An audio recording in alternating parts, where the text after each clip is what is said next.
Hi, sorry, can I trouble your tripod a bit? Is it yours?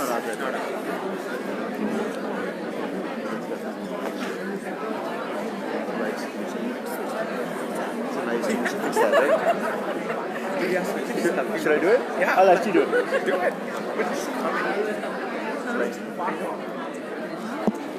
Dude, no. Thank you. No musties, guys. I guess someone did, so. Oh yeah, thank you. FB Live, YouTube Live. You want to sit there? Yeah. Oh, we should set up there. Sorry, what was that? Vinod Krishnan?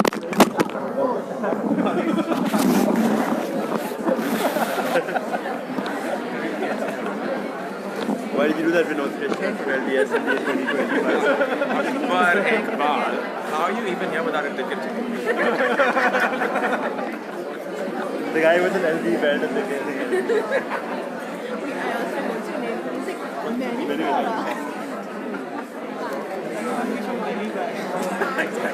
Definitely.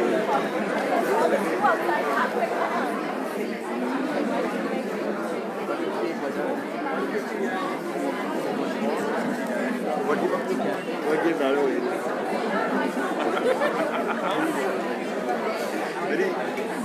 very astute.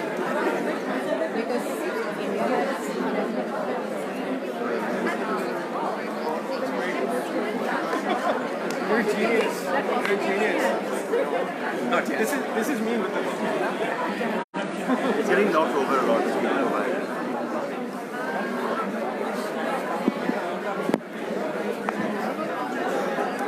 How do I get to this? Nissan this? page. Nissan page. Yeah, it should be on the page. It's on Live from the page. page.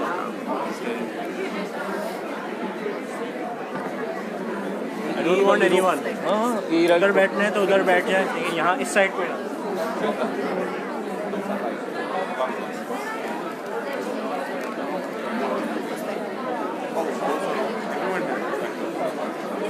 Is that the same? I don't know if they're linked now. I would drive, we should drive. I meant saying. Oh yeah.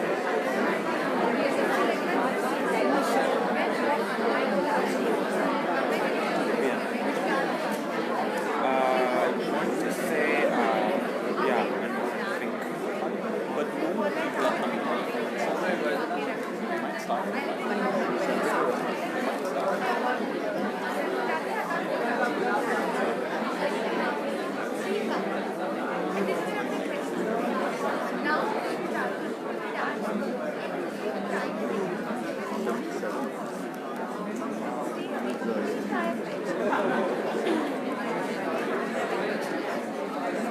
some maybe fast now.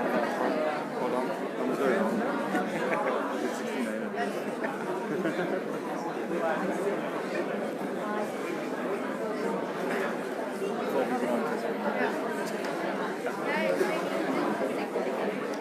I'm looking for that thing. Sorry, there it is.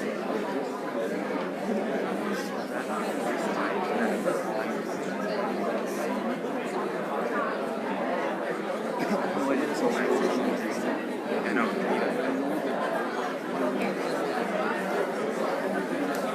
Let's go to live stream. There we go. Nope, it's not it. How do you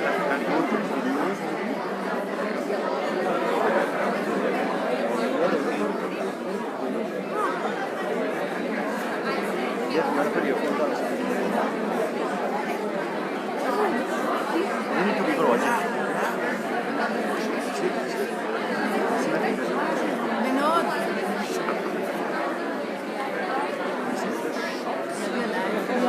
How much am I like? Okay, let's see this guy. Yeah, but he's been doing that for a while. You put your hand. I have. And again, and again now. Wait.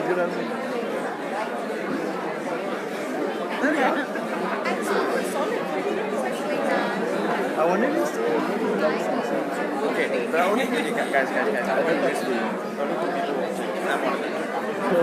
Did you click on it? You used to be. That's on Instagram. You like it? Comment I. You can.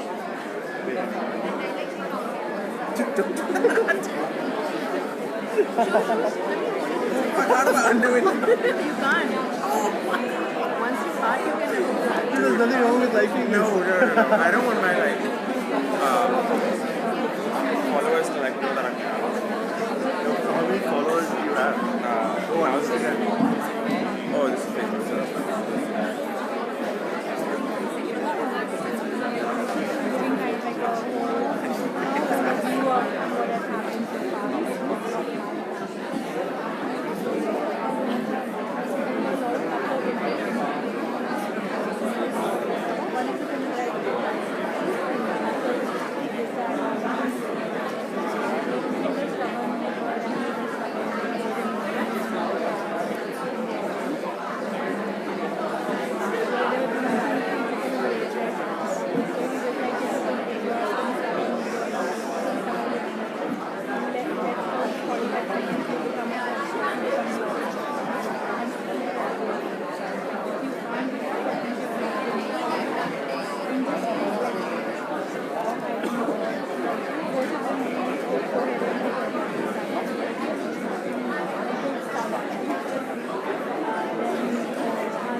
My first job very clearly stated 42 and a half hours. This is part-time. Part-time. He gave me a full-time for David Morris. I don't know like what the startup was. So he gave me 600 per week for full-time. Okay. So I'm assuming that you guys get to use it.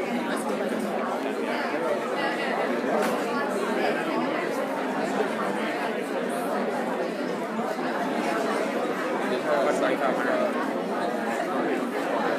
No, sorry, no. But 3,500. For an internship and an internship. I think that's good.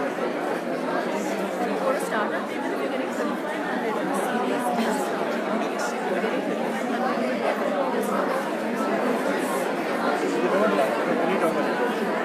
This is based on, okay. I thought you were breaking down. With my summer internship, full time at a big part of it was 77. Yeah. 77 what? I know, it's not here.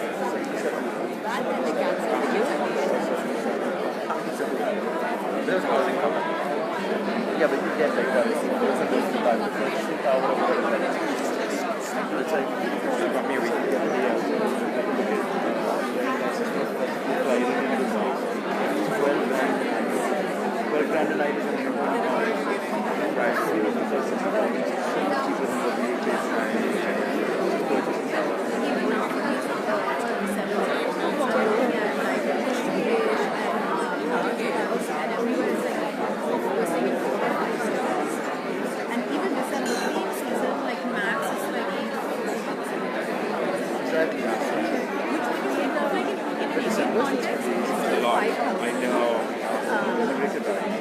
But now you don't think like 5,000 night in the Indian context is not terrible. In December, really. we're not in Maybe in these are some terrible. the picture. But it's cheaper, but I bought something called like a Pitroda, which look a little like more like Indian publicity Heritage is that something. India is very different to get Rishikesh I thought they would, but the good thing is Rishikesh is not like a low cover in Rishikesh, you get a finally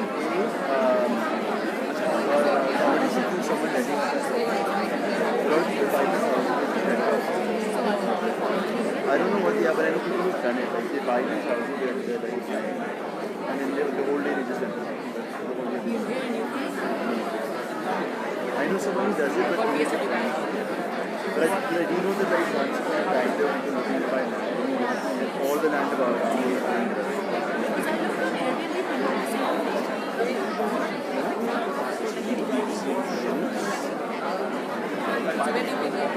A lot of them are like underhand. But they're not because we didn't land over, we didn't kind of under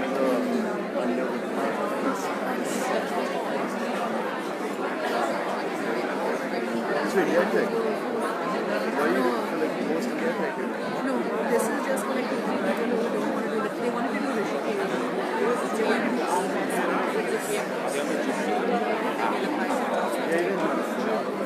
What did you do? That's interesting because Luis, Matt, and they were in we were going to come to Delhi and then we were going to Agra. So you might be in Agra. Where do you Going on the same when India has so many because they're landing in the fishing port. no, you have to confirm it because I'm a big it's a 7 to 9 p.m. Then we'll go. Because Daylight savings. It's not 10 he was there in February, it's the third time. He didn't get contact. He was the guy who brought in They have felt some benefits. As soon as our wristbands, the doors will open. With and without wristbands. That is the path to power. Yeah, exactly. Always have a Bluetooth hand. always have a sugar daddy. And the sugar daddy. You know what I realized? Have a bunch of wristbands handy in your bag. Dude, that is a good idea. Always, of like different color. That is You never know when color comes. You might use it like once a year, but that's it's just in your bag. And you just stand like I know one is actually. I have one in each of the primary colors. Look, there are only 3 colors I've And seen. instead of crayon. Blue, yellow, and I think pink. Exactly. And one rainbow. In case we live in that. Yeah, blue, And yellow, whatever. yeah. Should we do it? Let's do it. Imagine the money.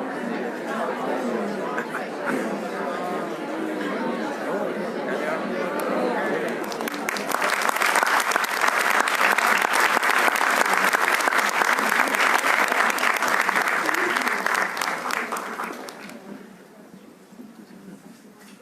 Hi everyone, good evening. Am I audible? Yes. Yeah? Okay. Thank you so much for joining us today. Mr. Rajan, Mr. Pitroda, thank you so much for taking the time out to be with us here this evening. This is the annual India Town Hall of the National Indian Students and Alumni Union UK. For those of you who don't know about us, we are the pan-national body set up in 2012, which looks after students and alumni of Indian origin in the UK and young professionals.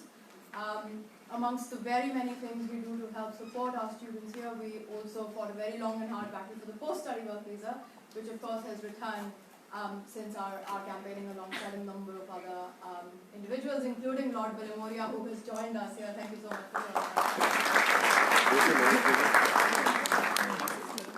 We launched the annual India Town Hall called Perspective last year.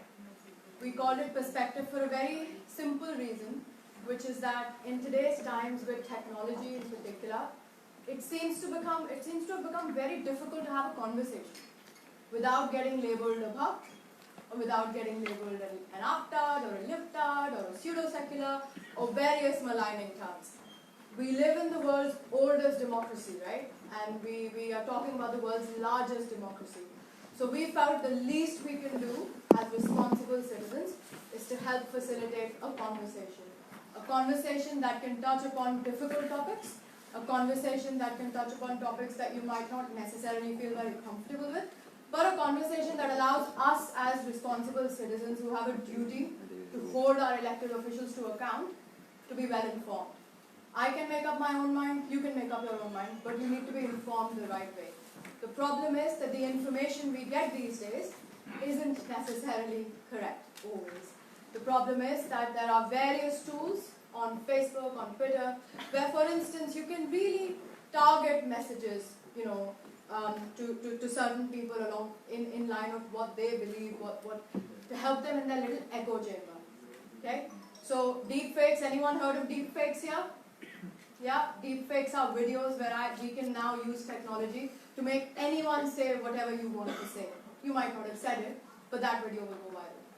That's the sort of challenge we are faced with in today's times, where artificial intelligence, machine learning, and technology and a lot of innovation is being used for good, but equally, there is a lot of propaganda. There is a lot of false information deliberately being spread, often subconsciously, not deliberately as well, because you don't know any better. So we thought, why not start a focused conversation which takes place every year, where we bring eminent intellectuals such as Dr. Rajan. And can I have a round of applause, please?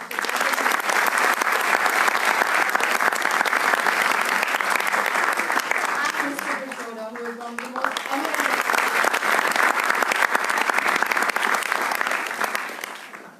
And this year, as you're aware, we are celebrating 150 years of Mahatma Gandhi. Mahatma Gandhi was the greatest patriot, as we all know, but he was also the greatest dissenter. And dissent is the bedrock of democracy. You cannot have a democracy without an impartial media. You cannot have a democracy without people holding our elected officials to account. Because I don't know about you, but I don't think governments are kings. Governments are elected officials, they're service providers, and that is how they should be treated, and that is how they should treat us. Therefore, as responsible citizens, it is our duty to have a balanced conversation. So paying tribute to Mahatma Gandhi, we're going to explore something new today. We're going to explore the challenges and the relevance of Mahatma Gandhi's teachings in today's times, particularly in the context of business and economic challenges. And we're very grateful to King's Business School for hosting our annual India Town Hall here today. And without further ado, I'm going to hand over to Dr. Kamini Gupta, who's an associate professor here at King's Business School, to set the scene, make the introductions, and let us get all started. Thank you very much.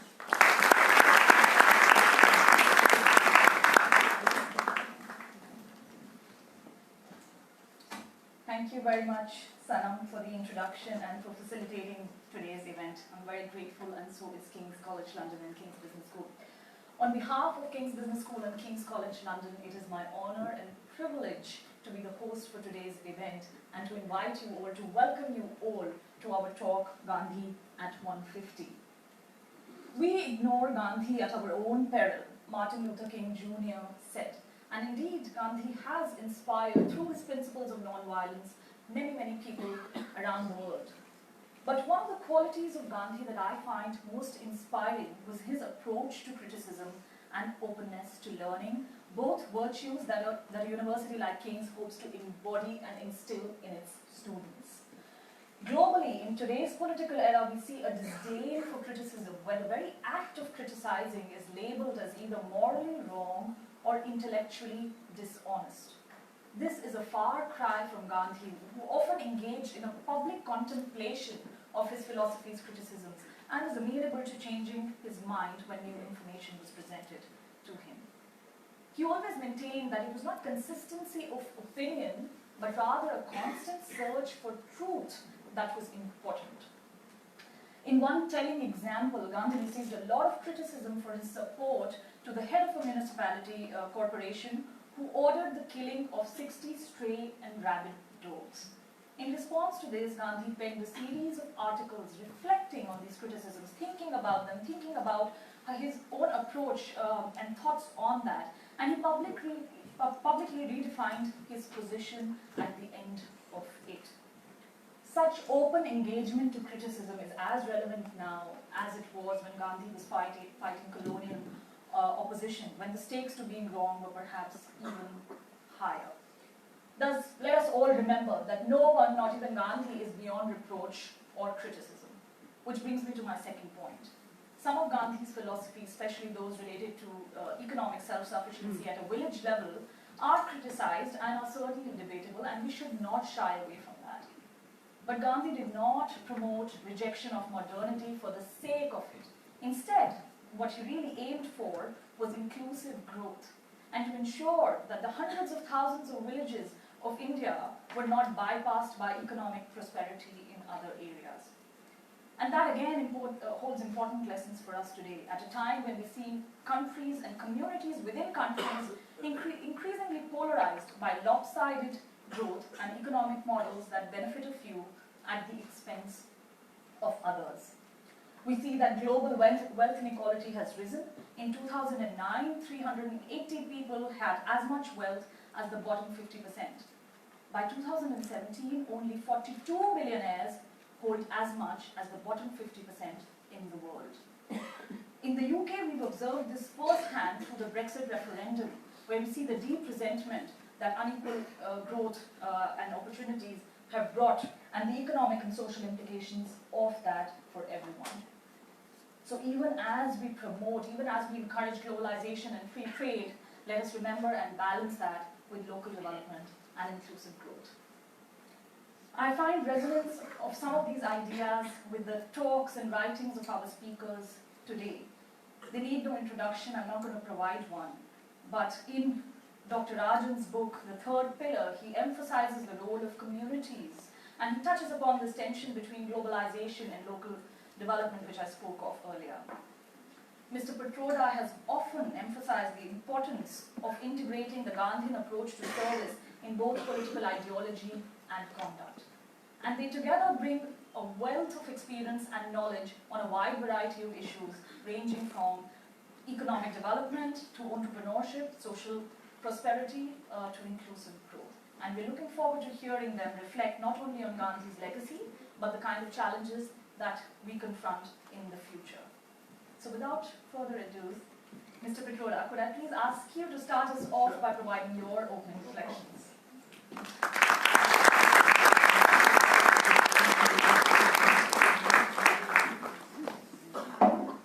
Thank you. Can this come down?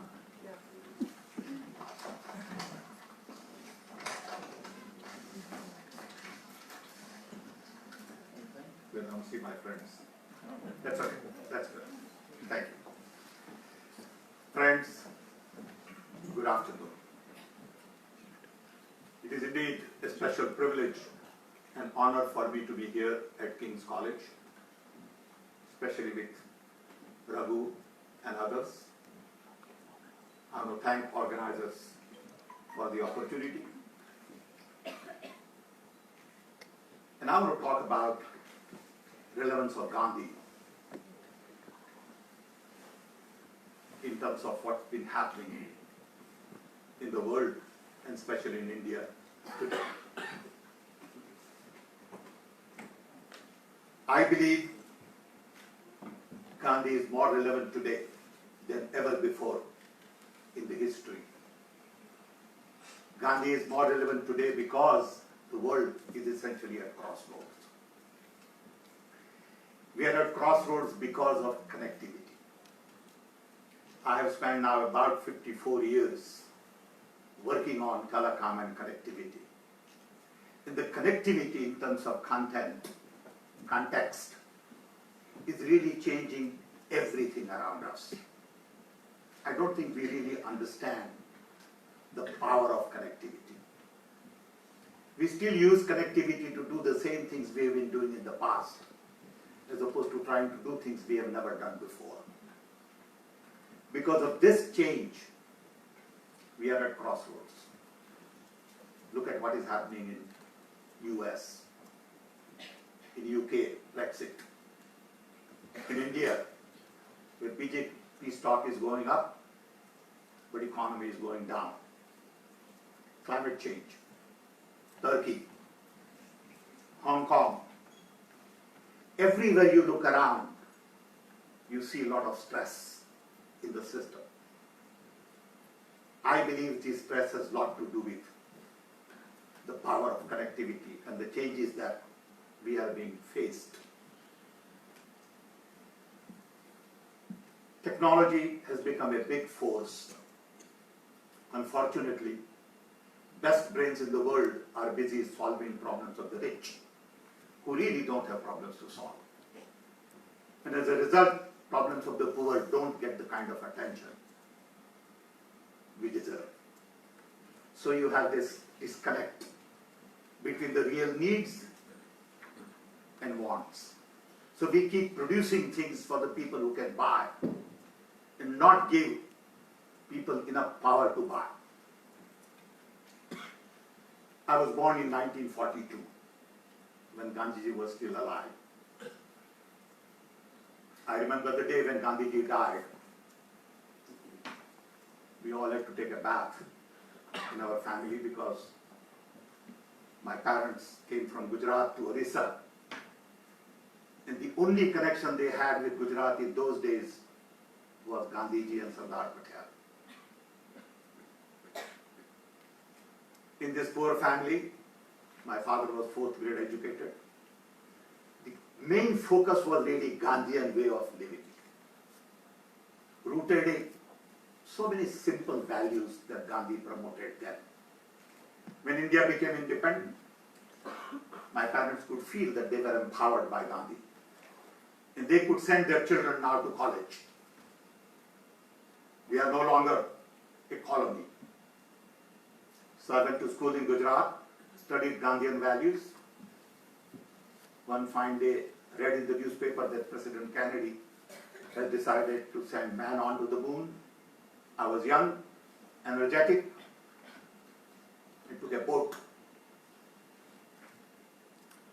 from India to Karachi, to Aden, to Egypt, to Italy, took a train to London, took a plane to New York, and took a bus to Chicago. And learned a great deal, and I have seen the differences in both sides of the ocean. Indian democracy, US productivity, efficiency. And I feel that there are lessons to learn from both sides. I worry about India today because my thinking based on Gandhian values tell me that ultimately Gandhi means to me specific issues in 3 areas. 1, people, truth, trust, love, simplicity, and courage. 2, planet, environment, basic needs, sacrifice,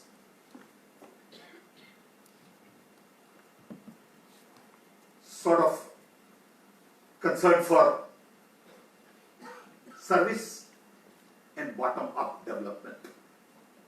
Today I see everywhere top-down development. Decentralization is the key going forward. In telecom, I've learned a lesson from cell towers, that if you decentralize, it becomes affordable, scalable, sustainable. It took us 115 years to get to 1 billion phones. Then it took us 15 years to add another 8 billion phones because of a different architecture based on decentralization. Gandhi also talked about platforms, democracy, freedom, inclusion, diversity, non-violence. These are the ideas that are so very critical, and I believe these ideas are being challenged in India today. Democracy has been hijacked, fear has been created, so I see exact opposite to what I believe in. When I talk about Gandhian idea of truth, lies are being propagated through social media, trolls, attacks. When I talk about trust, there is mistrust. When I talk about love, there is hate being propagated. When I talk about inclusion, they want to promote exclusion. Diversity, uniformity. And the list goes on and on and on. And that bothers me. And I believe all of these things have impact on economy. For economy to survive, you need peaceful prosperity. You need democracy. You need freedom. You need love. You need truth. You need trust. And people just don't get it. That when you don't have these fundamental values, ultimately it's going to catch up. And there are no shortcuts. It is being seen today. It will catch up. And I'm sure Dr. Raghurajan will talk more about economy. So to me, Gandhi is so very relevant to improve our economy, to get employment, to decentralize, to free systems. Just before we came here, Raghu and I had a conversation saying, what are the solutions? We don't want to talk about problems, we want to talk about solutions. And he had some great ideas, I'm sure he's going to talk about it. But I worked on railways reforms, and I know that if you push railways, you can add 1.5% to GDP. If you simplify your laws and reform your judiciary, you can add another 1.5% to your GDP. And we can go and give you a list of things to do. Do you have political will to do it? Are you willing to really free up the system? To free up that system, you need to free minds. To free minds, you need democracy. You need decentralization. All of these things are interconnected. So don't assume that you are going to build a nation based on one simple idea. Building a nation is very difficult, very complex than building a company. So I want all of us to realize that Gandhi is much bigger than a person, than an idea. I'm so shaken up in a sense because I saw a series of tweets a couple of days ago which says Gandhi was the son of India and father of India is Modi. What a shame. What a shame. And I tell you, I've not been able to get that out of my system.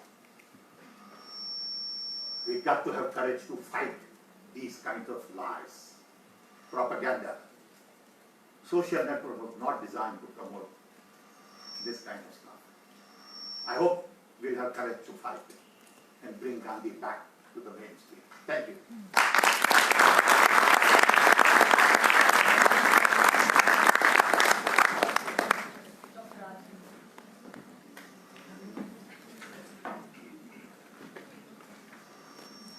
Thank you. Thank you for inviting me this afternoon, and thank you for giving me this opportunity to talk to all of you.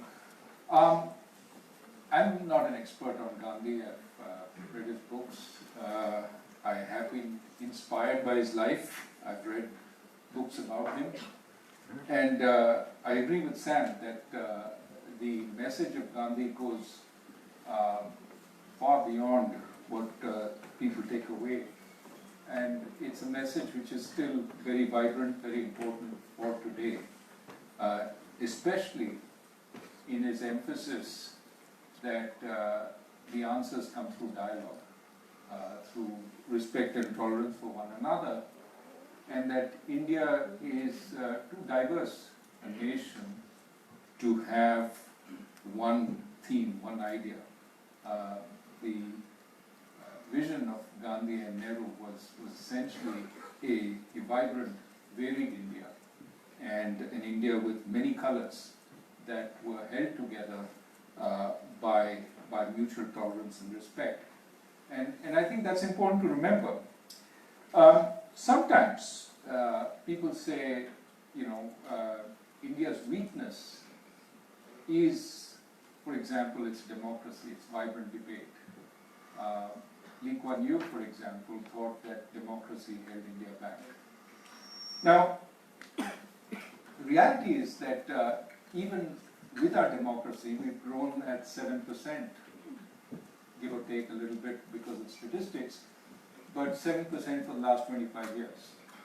Now, that's an achievement, no matter what kind of country you are. But we've done it being democratic.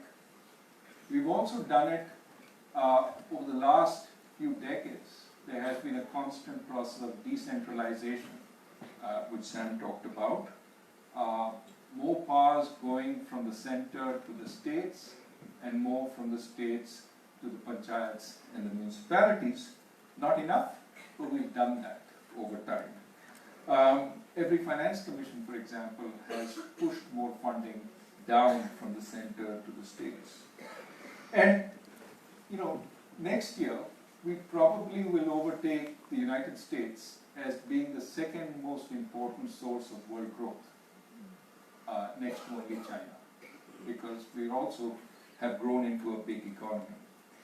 Now, of course, we've done a lot on growth, but we've also, in the process, accumulated some bads.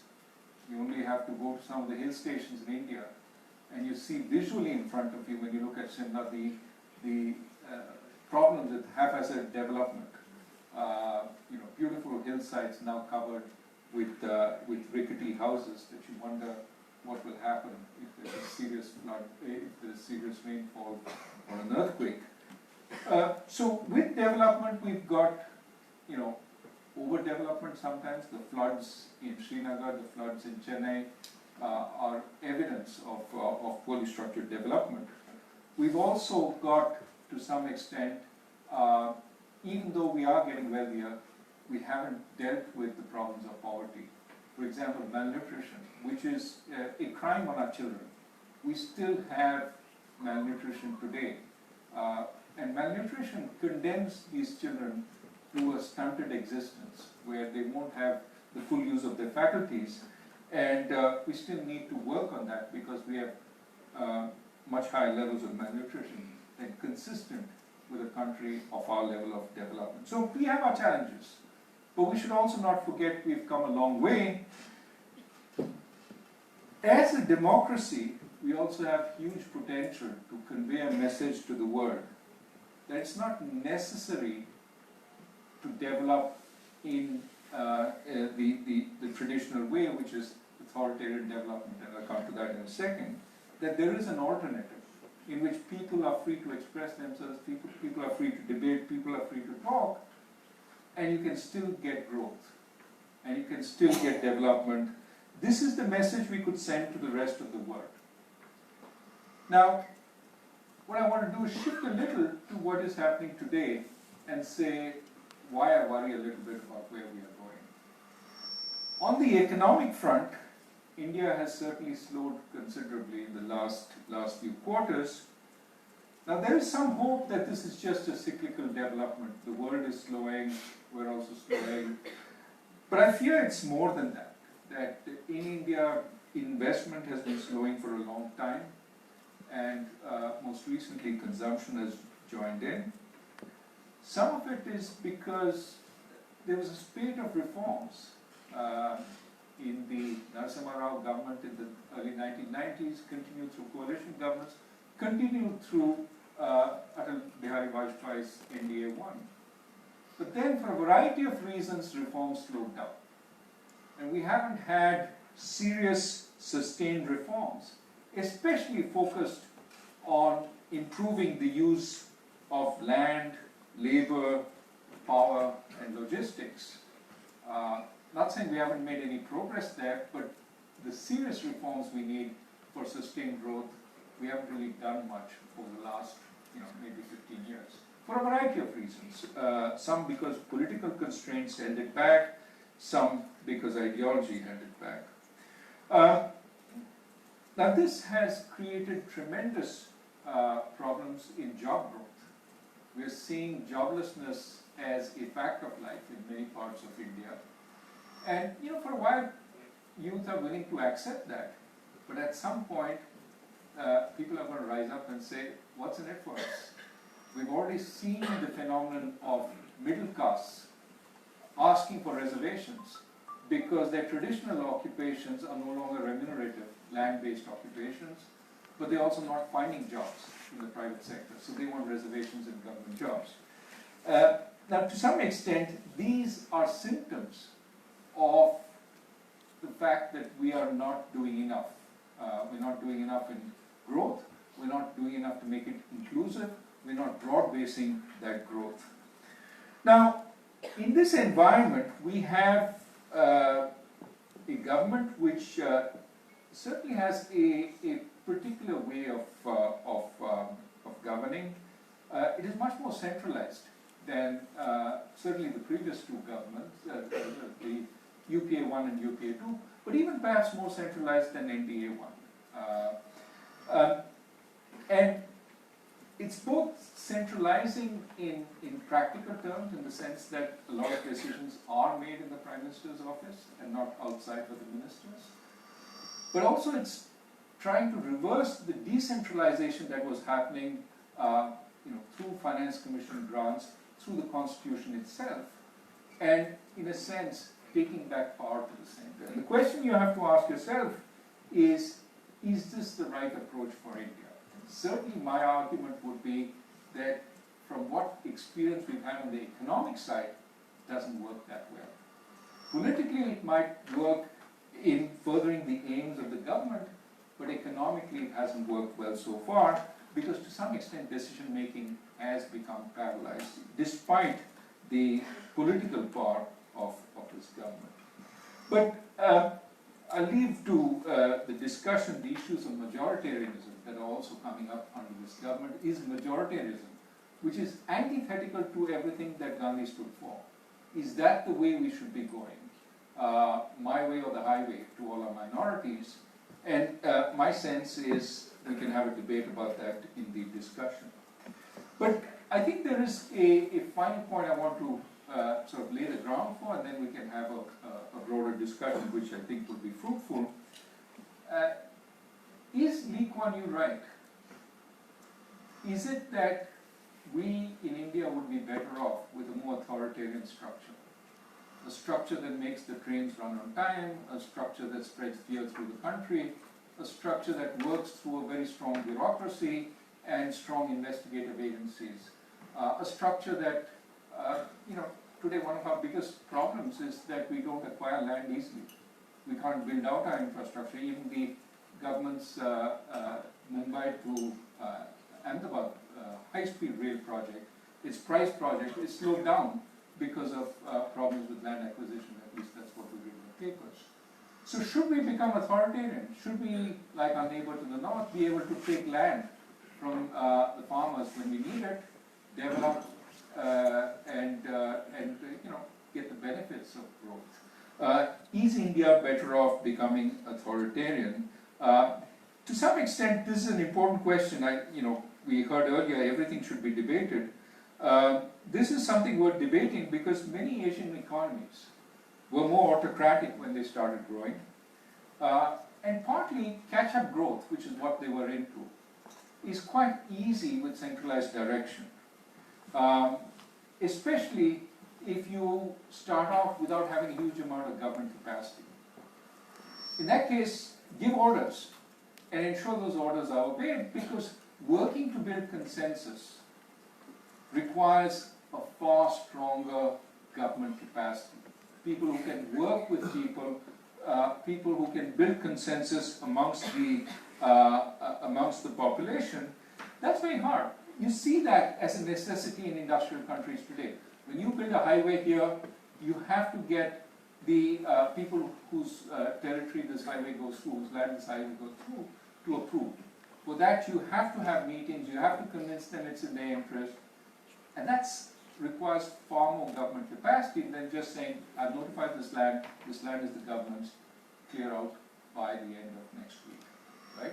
So authoritarianism works when you have to make quick decisions, you don't have much government capacity, and in a sense, you know which direction to go because you're catching up.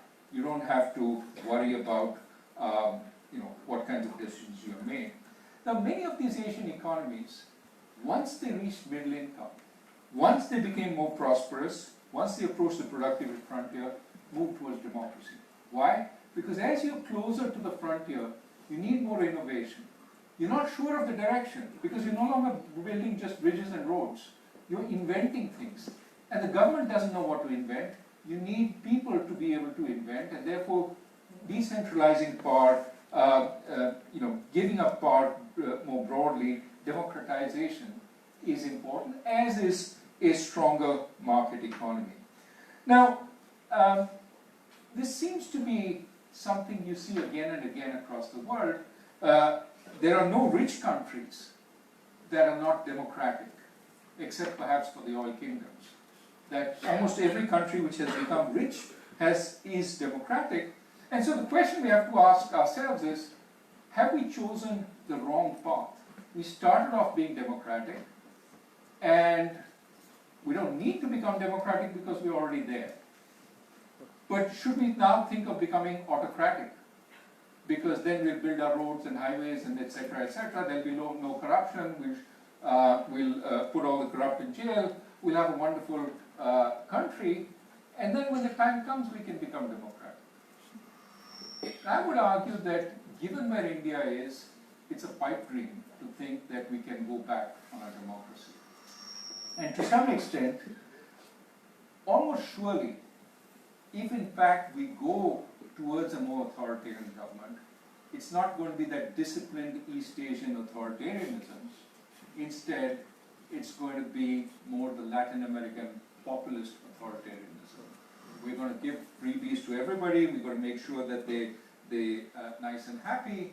And in the process, investment will falter, development will falter, eventually growth will falter, and that authoritarianism comes to a bad end. Now, that's conjecture. That's a conjecture.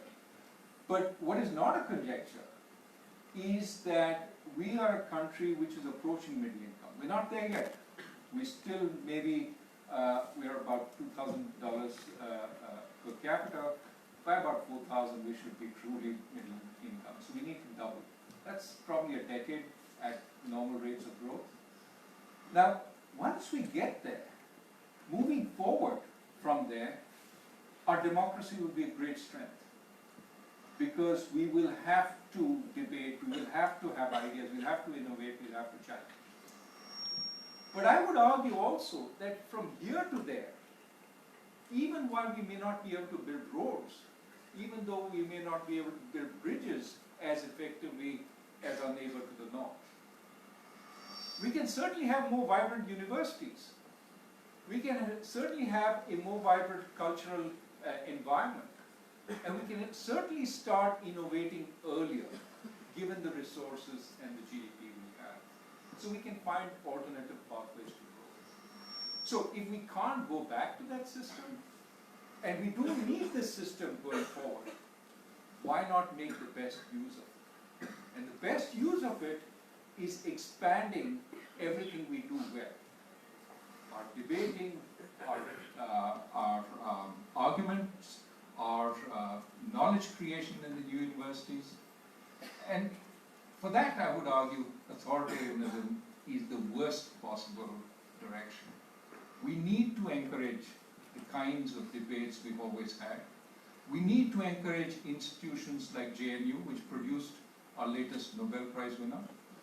We need to create an environment in India where, in fact, we can have an advantage in the service economy, which we already have some foothold over.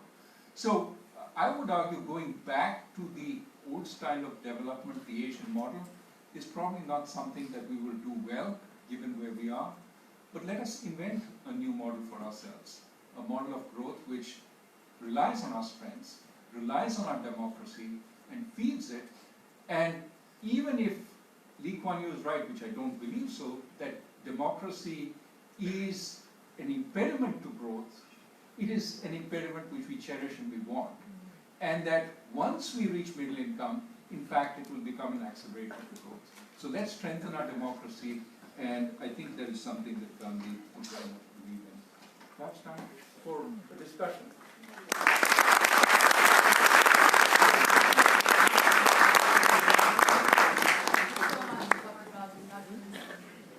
Very thought-provoking, and of course I think we'll walk out of here today having come up with an alternative model for socio-political economic growth, or certainly starting to think about how all of us can help intellectuals in our country to that road. I think, Dr. Gupta, if we start off with, I know you have some questions, if we start off with that and then we'll open the floor to questions. Thank you very much, Mr. Pitroda and Dr. Rajan, for your reflections. Dr. Rajan, you recently said in an interview that that the central bank governor's role has become more political in recent times. And we do indeed see politics driving economic policies in some cases in India, but also now in US and China. We could think of trade wars as perhaps being motivated by politics. To what extent is this healthy, and what are the dangers of that? And is it utopian or even desirable to want economic policies to be completely devoid of political interference? So economic policies can't be independent of the politics. That's why we call it political economy. Right? It has to be attuned to what's happening politically. At the same time, there are reasons why politicians have entrusted the technocrats with a number of activities. Primarily because the politicians, when called upon at a particular point in time, may take a way out which is politically attractive but economically problematic. Let me give you an example. Take just the issue of non-performing assets. Okay? Now, many of you are familiar with the term. It's a loan that a bank has made that turns bad. Now, everyone wants to ignore the fact it's gone bad and to recognize it. The borrower doesn't want it to be turned bad. The banker doesn't want it to be turned bad because the banker will be accused of having made a bad loan in the first place. And so the banker wants to make a new loan to evergreen the old loan, to give the borrower the money to pay back. What about the politician? The politician doesn't want it to be recognized because it's, the politician has put more capital into the banks, if it's state-owned banks. So nobody really wants to recognize this. The problem, of course, is these bad loans don't get good magically. That sort of miracle which turns them from good to bad doesn't happen. What happens is they grow bigger and bigger and worse and worse. So what is a 10 rupee loan which is bad becomes a 100 rupee loan which is bad. And now it becomes even more important to suppress it because, and when it finally comes out, when you can't suppress it any longer, it's a big hit to the budget, it's a big hit to the government, it's a big hit to the bank, and you get essentially paralysis. Better than to be recognized early. The only person who has an incentive to do that is a technocrat who really doesn't care about being elected, but who's entrusted with the job of ensuring that those bad loans are agreed. That's why it sometimes makes sense to separate the technocracy from the politics. The strong political government always wants to keep intervening. In the long run, this is bad when it intervenes in areas where it really should keep out. The difficulty for governments is trying to figure out what those areas are and how to respect the institutions that previous governments, in their wisdom, have set up. Thank you. Are we ready for questions then? Can I see some hands, please? Gentleman in the front. Can we hand a mic, please, to the gentleman in the front? Yeah.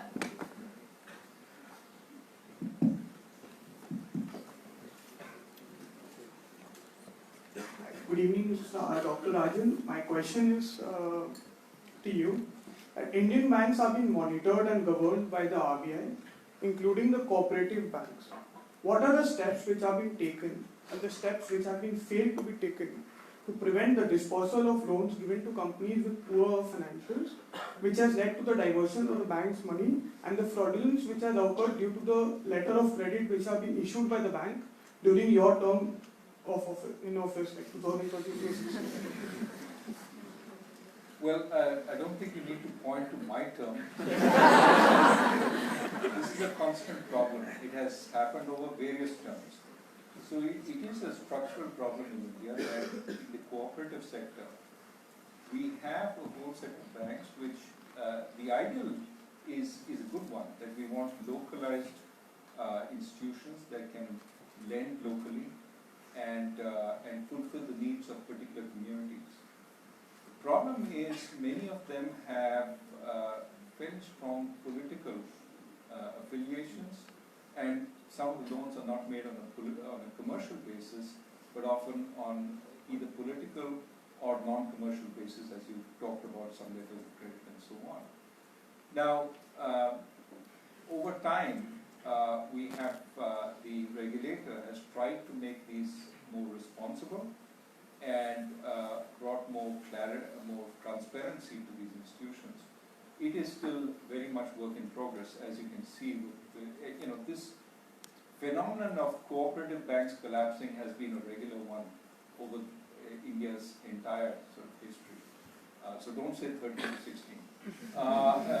But it's a problem because tackling it requires enormous political will and requires the political parties to cooperate with the regulator. We closed down, for example, 6 cooperatives. We said these guys will not be allowed to even open up again because they've destroyed value. The government, the state government came in, said we're going to put more capital into these guys, start them up again. I said you're not going to start them in the same board of directors. No way you're going to start them in the same board because these are the guys who collapsed it. The problem is these are political parties who own these cooperatives and they want to make sure that it stays within their camp. They were finally funded against my but fortunately with new boards. But that was a small battle. We have thousands of cooperatives. And it is a problem that needs to be resolved because it deeply, now, some people may say, well, how big is the loss here relative to the loss, say, in the other sector or something else? The problem is we need to clean up the financial system across the board. Thank you. Excuse me. Sorry, gentleman behind. Oh, sorry. I'll just pass. Yeah, please go ahead. Yeah, thank you for sharing your views, Pitroda sir and Rajan sir. My question is regarding the IBC insolvency bankruptcy law that came in 2016, late 2016, and it has not really gone the way we would have expected, maybe, and everyone's talking about it. But I wanted to hear your views on, is it the intervention from the government that is making it the way it is? Or there are some other things which we have not been looking at, which can actually lead to the success, or we thought would lead to the success which we've not seen yet? That's my question. By the way, I think we should talk about Gandhi also. You are in demand. Well, So continue. just on that particular issue, one of the worries, first, I would say the IBC is an important reform, well crafted by the government, and even the interim steps to enhance its efficiency, for example, ensuring promoters can't bid at the last moment, I think were positive steps. Unfortunately, the history of past reforms on bankruptcy, whether it's the debt recovery tribunals or the SARFAESI Act, has been that the promoters start figuring out how to slow down the process, and unfortunately the judiciary doesn't short-circuit that, but instead enhances the ability to keep appealing. So something which should take a few months then gets extended into years and then becomes totally ineffective. Because at that point, once it takes years, the promoter goes to the banker and says, do you want to take me into this court and spend a few years there, or shall I give you 50 paise on the rupee and you settle for that? And I've seen some pretty horrendous attempts to settle like that.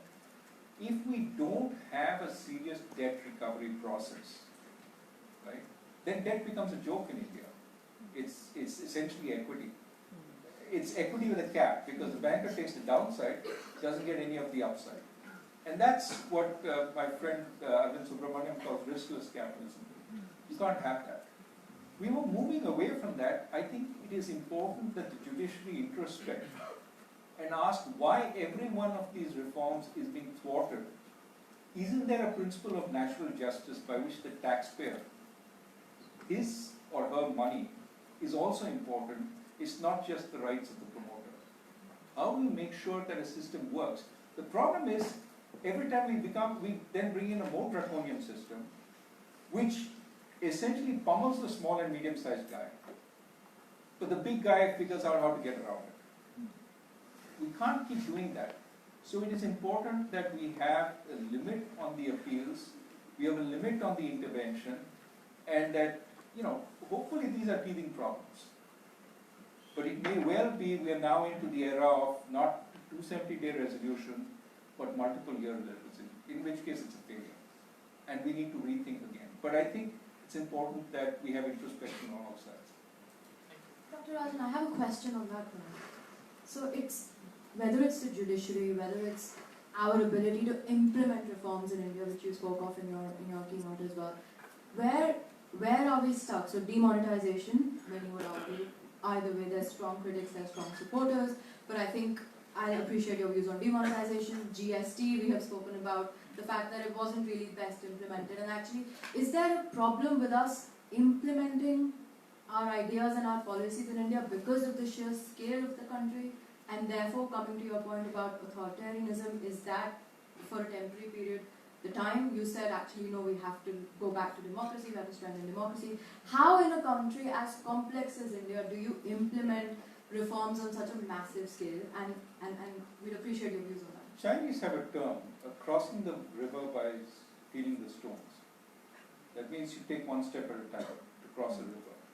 They have a big country, bigger than ours, right? And the question is, what are they doing right that we're not? And I think one of the things they do is experiment to see what the consequences will be, figure out what the consequences are, and then roll out more widely. We need to do that. What instead we do is theorize. I'm being very, very a little too categorical. Obviously, we do experiment and all that. But some of these big projects, GST for example, we had an idea of how it would work, and then we implemented and found all the problems. Now, perhaps we should have started in some other way, to just see what the teething would be, maybe run a parallel thing without any implications for revenues, until we knew that system worked, then move people over to that. I mean, there are different ways. You could have run it in small pilots before rolling it out. I don't think authoritarian decision making is really good for India, because without inputs, we can get, I believe demonetization did an enormous amount of economic damage. Whether it did some political good, I leave that to others. But economic damage, partly because it was conceptualized in one place, and partly because it was rolled out without in fact, you couldn't experiment with demonetization because of the nature of the beast. But I think we can do better. Now, it would help if we improve the quality of our bureaucracy. We have some very good people, but often capacity is missing. Sometimes because we have too few bureaucrats. People think we have a lot of bureaucrats. We actually have a small number relative to our population. We have too few to roll out some of the projects that we have.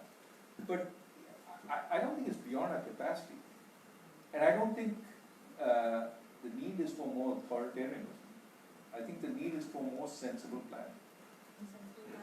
And Mr. Pitroda, during your time when you were advisor to Prime Ministers of India, we had the Telecom revolution in India, which really brought mobile connectivity, phone connectivity to every corner of India and transformed us, set us on that path of transformation. What was different during that time? What did you do? Was it what Dr. Rajan was articulating? Is it implementation, test runs? Tell us more about that. First of all, we had political will. Indira Gandhi agreed that she is going to back this up. When I gave her a presentation in 1980 and told her that IT and Telecom will change the face of India, she understood that phrase and she said, okay, let's do it.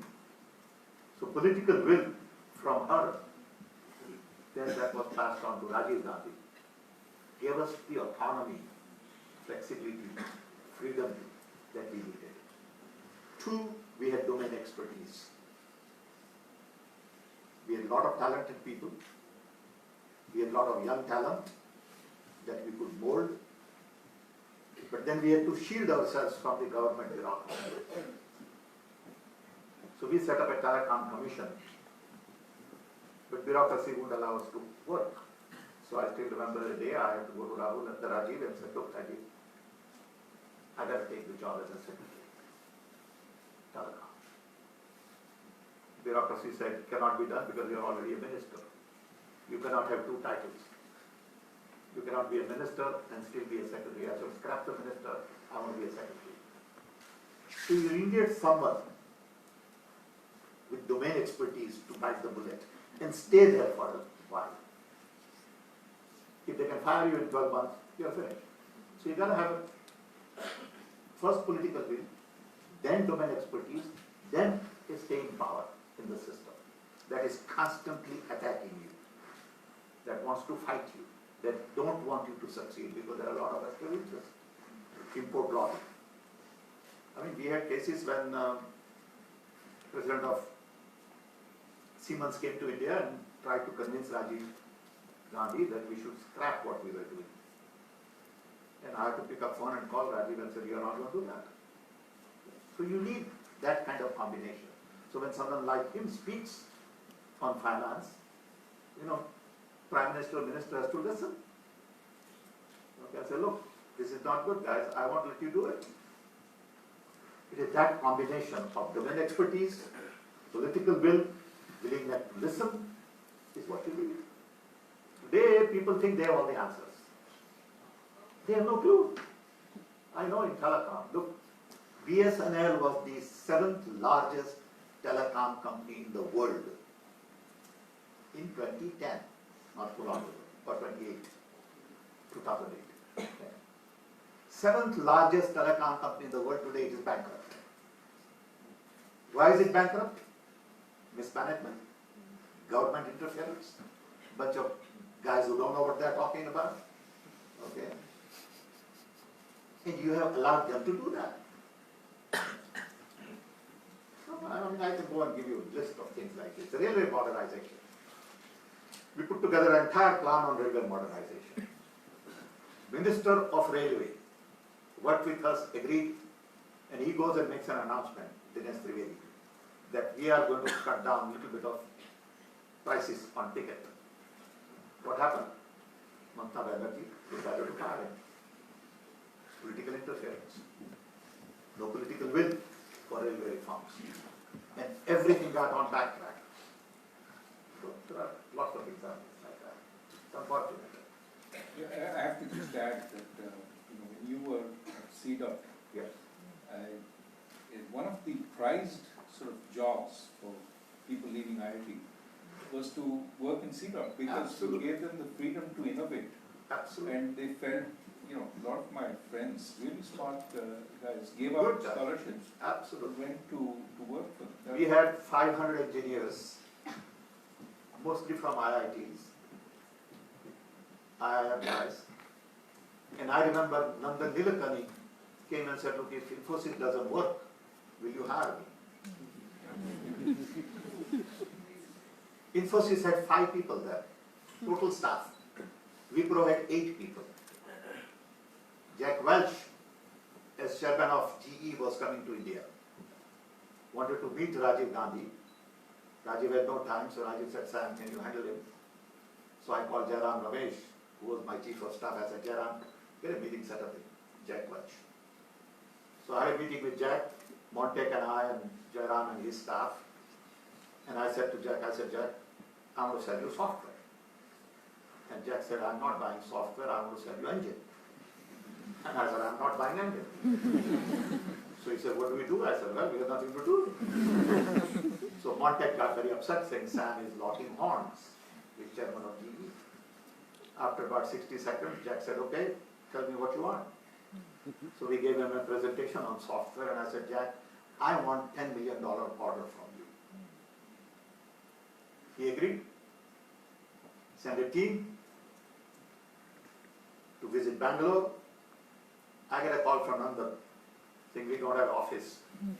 What do we do?" I said, "Take them to Taj Mahal Hotel. Meet them in a lobby. Don't tell them you don't have office."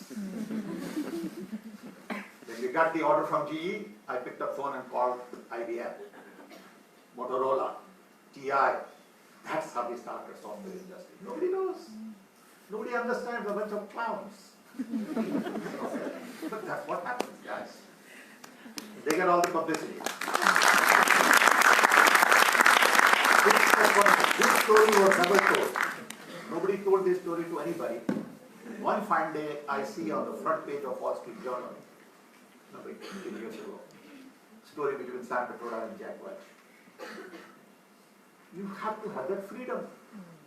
See, then Prime Minister didn't interfere. He didn't say, what are you doing?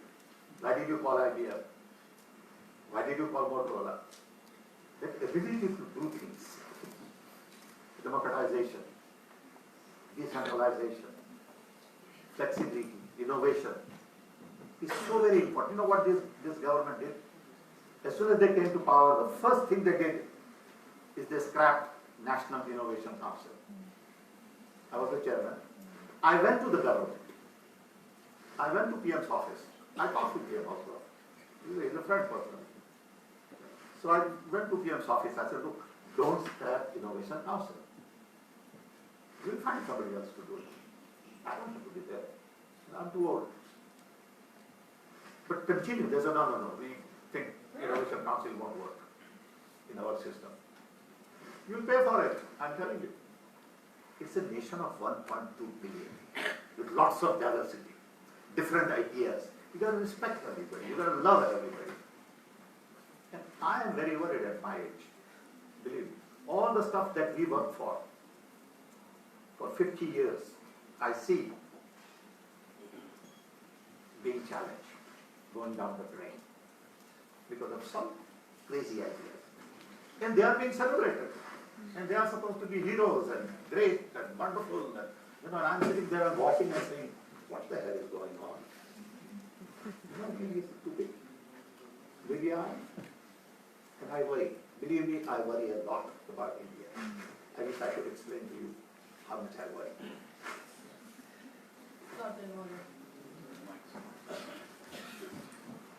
Karan, good to have you here. Sam, my dear friend, we all know as the father of Indian telecoms, now we know as the father of Indian software as well. So, thank you very much.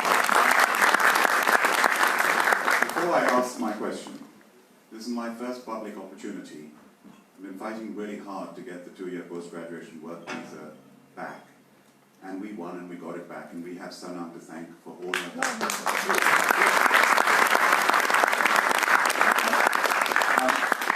Rajan, I'm not sure if you're aware that just a few hundred yards away from here, the LSC, a new building, was opened by the Queen 2 months after the financial crisis in 2008, November.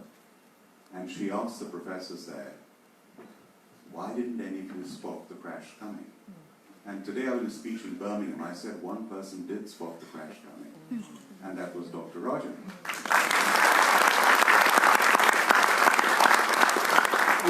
Could you tell us, in your own words, how you expect this to come so that we can all learn and maybe try and predict the next crisis? And linked to that, Sam mentioned Brexit. What are your views on Brexit and where it's going?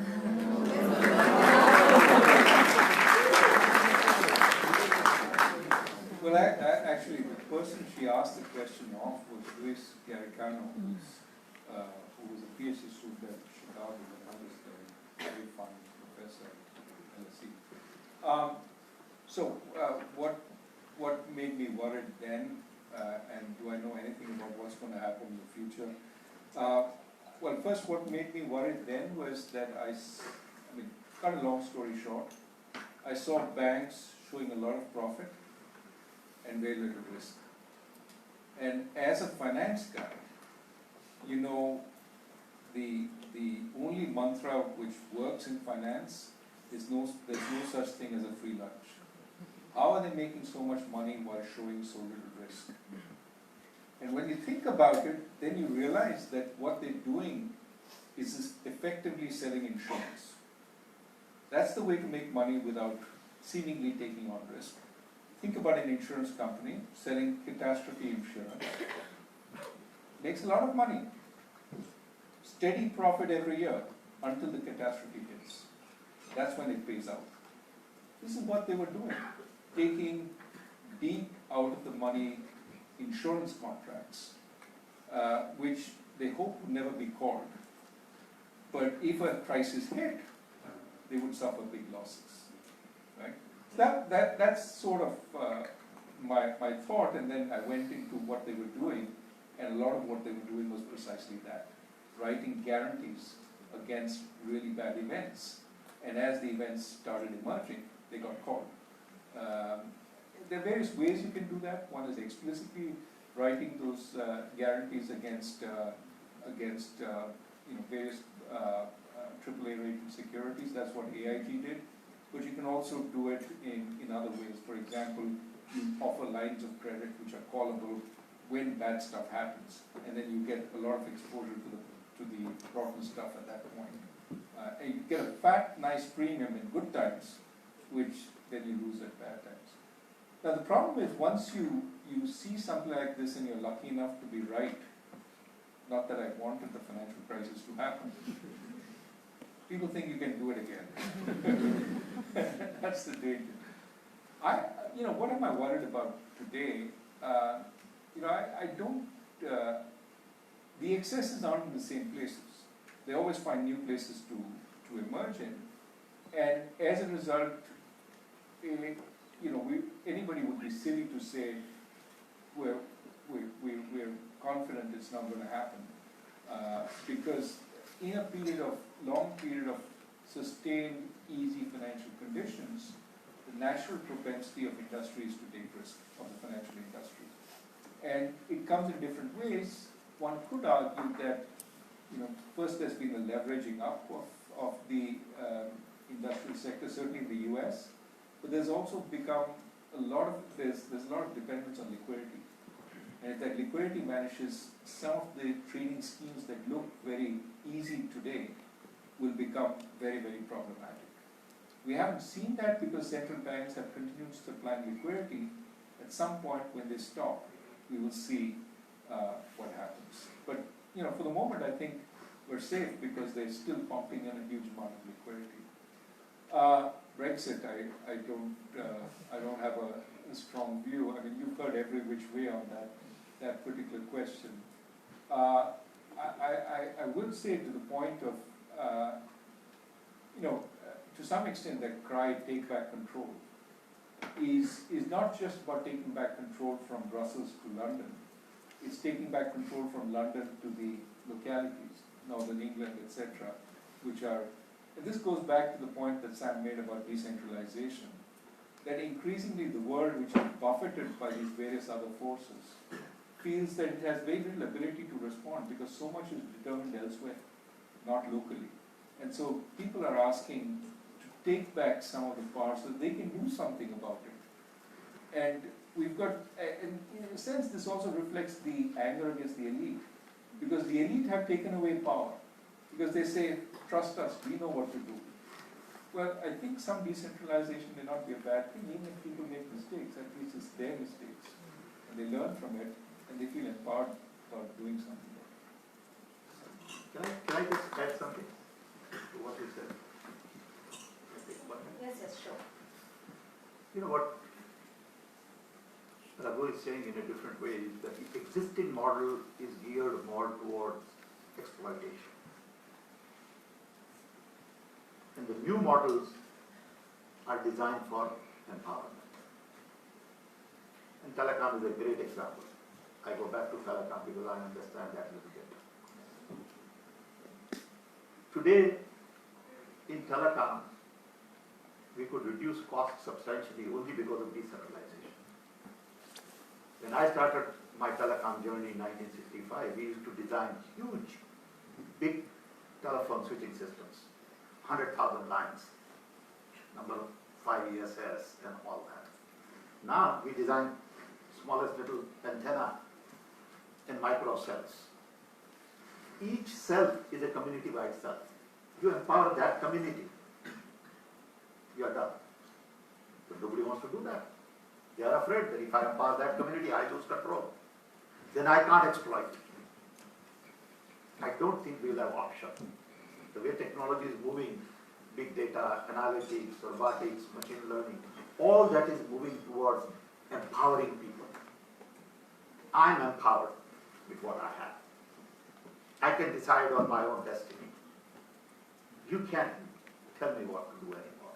That phase is over.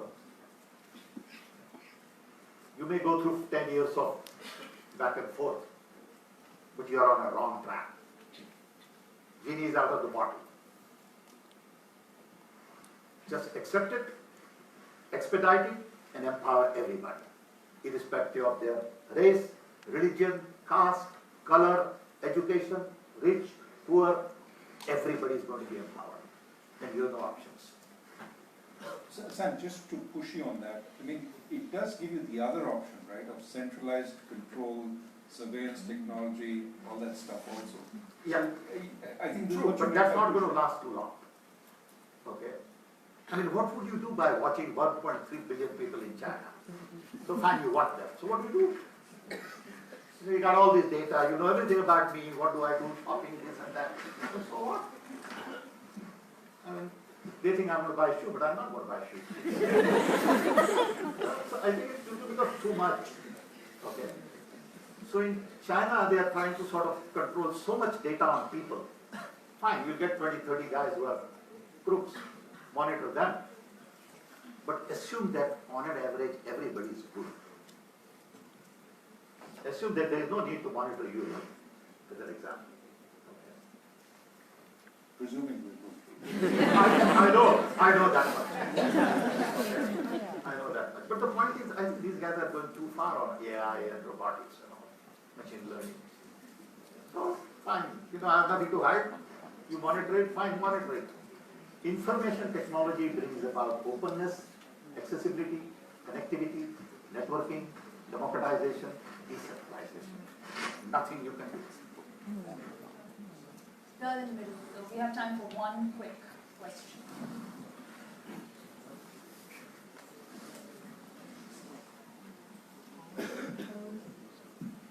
My question is to Dr. Rajan.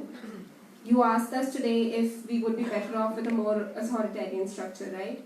I mean, having served as a central banker and having enjoyed so much popularity amongst the youth, you are definitely one of the most favorite central bankers in India. I want to know from you if inflation targeting is the right regime to follow for an economy like India, which is mainly consumption driven. I personally feel consumption is sort of impervious to monetary policy. And secondly, also, I mean, central bankers around the world are sort of torn between chasing targets and stimulating growth. You know, there are central banks that are slipping into the whole negative interest rate territory, and for some reason, inflation is not picking up. We've been talking about innovation. Is inflation targeting regime an idea that we're tied to, or is it like we need to innovate on the whole monetary policy front as well now? It's a good question. The way you started, I thought you were going to ask something else. Look, inflation targeting was and is a technique for a particular time. A time of high inflation when you want to bring down inflation. And there's nothing magical about it. All you're saying is, I'm going to set a commitment for the central bank that it will try and achieve this target. And you know, in India we used to do it. People sort of think inflation targeting is a new thing. No, the RBI used to say 5%, but nothing was formal about it, nothing was structured about it, and it wasn't even 5% was WPI or CPI. We weren't quite sure. What we did was formalize that process, and it had exactly what we intended it to have, which is bring down inflation. Now, was the central bank the only factor? No, obviously not. Other factors, the government did a lot on the food side to bring down food inflation. There was, oil prices came down. There are a lot of other factors. But the fact that India has had low inflation now for a sustained period of time is in no small part to that particular innovation. Now, inflation targeting proves less good at the other problem, which is to push up inflation. We know how to bring down inflation, but it's much harder to push up inflation. And that's the problem the industrial countries have been grappling with. Now, does that mean you change targets? I'm very skeptical that changing the target to something like average targeting or price level targeting, something like that is going to make a magical difference to the level of inflation. I really think instead we've sort of got a problem of success now. Expectations about inflation are really low in industrial countries, so inflation is really low.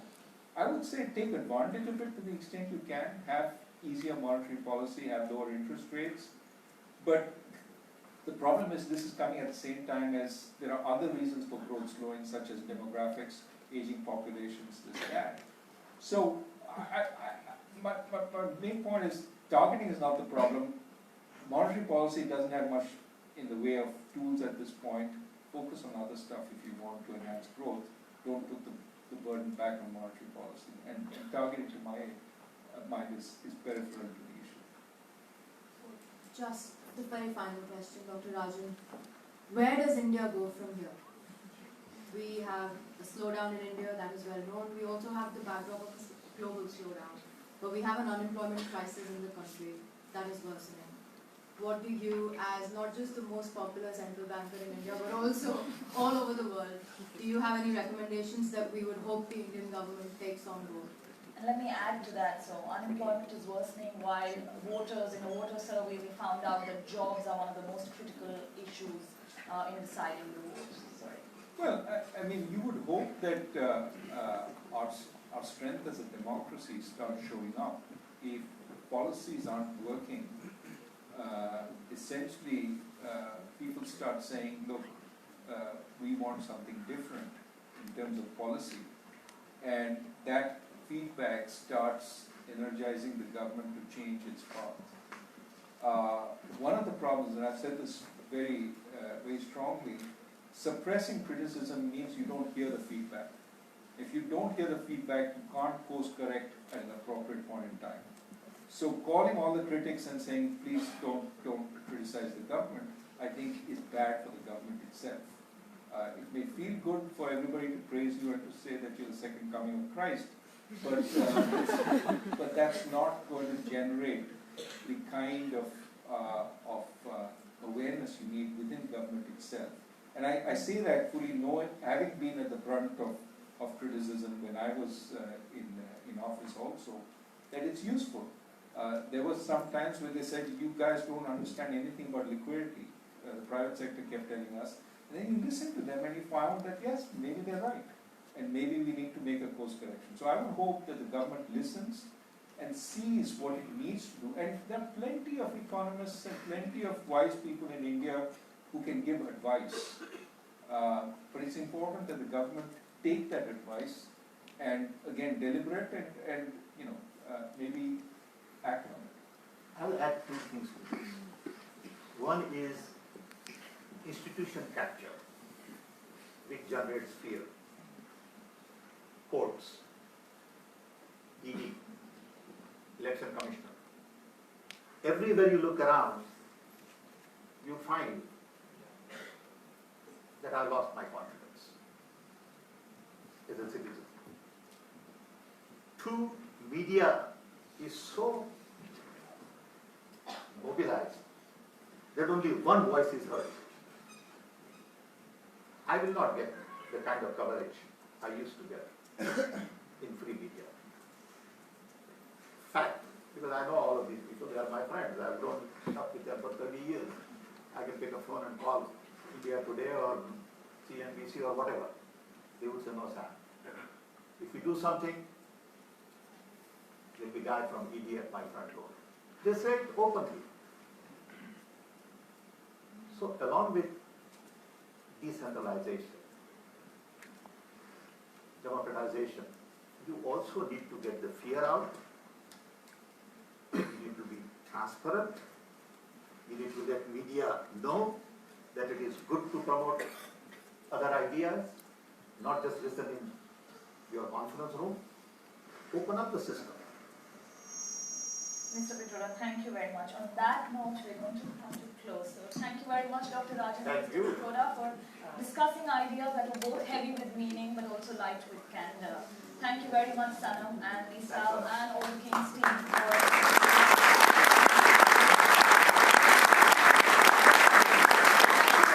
being here today and making this very lively. May we all contemplate and discuss more and tweet less. And with this, I would like to say Excuse me. I will, sorry. It has to be really big and really important. I'm sorry, teaching starts here in 5 minutes. I'll take one. Sorry, I'll take one for the gentlemen to think about it. So you can just make a quick comment. Tell us, we can meet separately. Sure, but then I want the young kids to understand as well. You want that too? Well, the point is, I'm sorry for this. Sorry. 30 seconds. I'm basically talking about 70% of India's population is really poor, divided in caste, diversity, and they will not understand what you're talking about, and that's why they're voting for somebody who don't understand. My objective is science and religion is where this country has taken strong measures to develop NHS, motorways and all these stuff. And these systems have to be made in India, and they cannot be done if people have mixed their life with religion. I'm not talking about religion should be given respective space. However, logic and rationality derived by science has been the fulcrum of this country for the last 200-300 years. And that's why they are where they are now. Thank you for your comment. Thank you. Thank you. Could you please remain seated for a few minutes at the guys at the back? Please remain seated for a few minutes while we get the speakers out.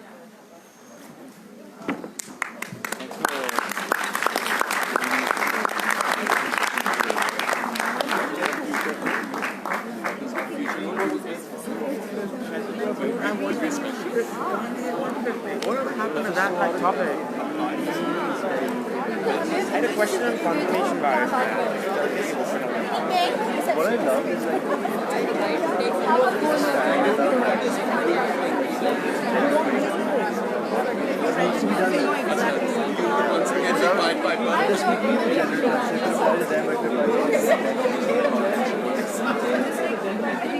maybe somebody asked them the question I should have stood up. What was your question about confirmation bias? we invited him to our class. What did you like? Somebody? He said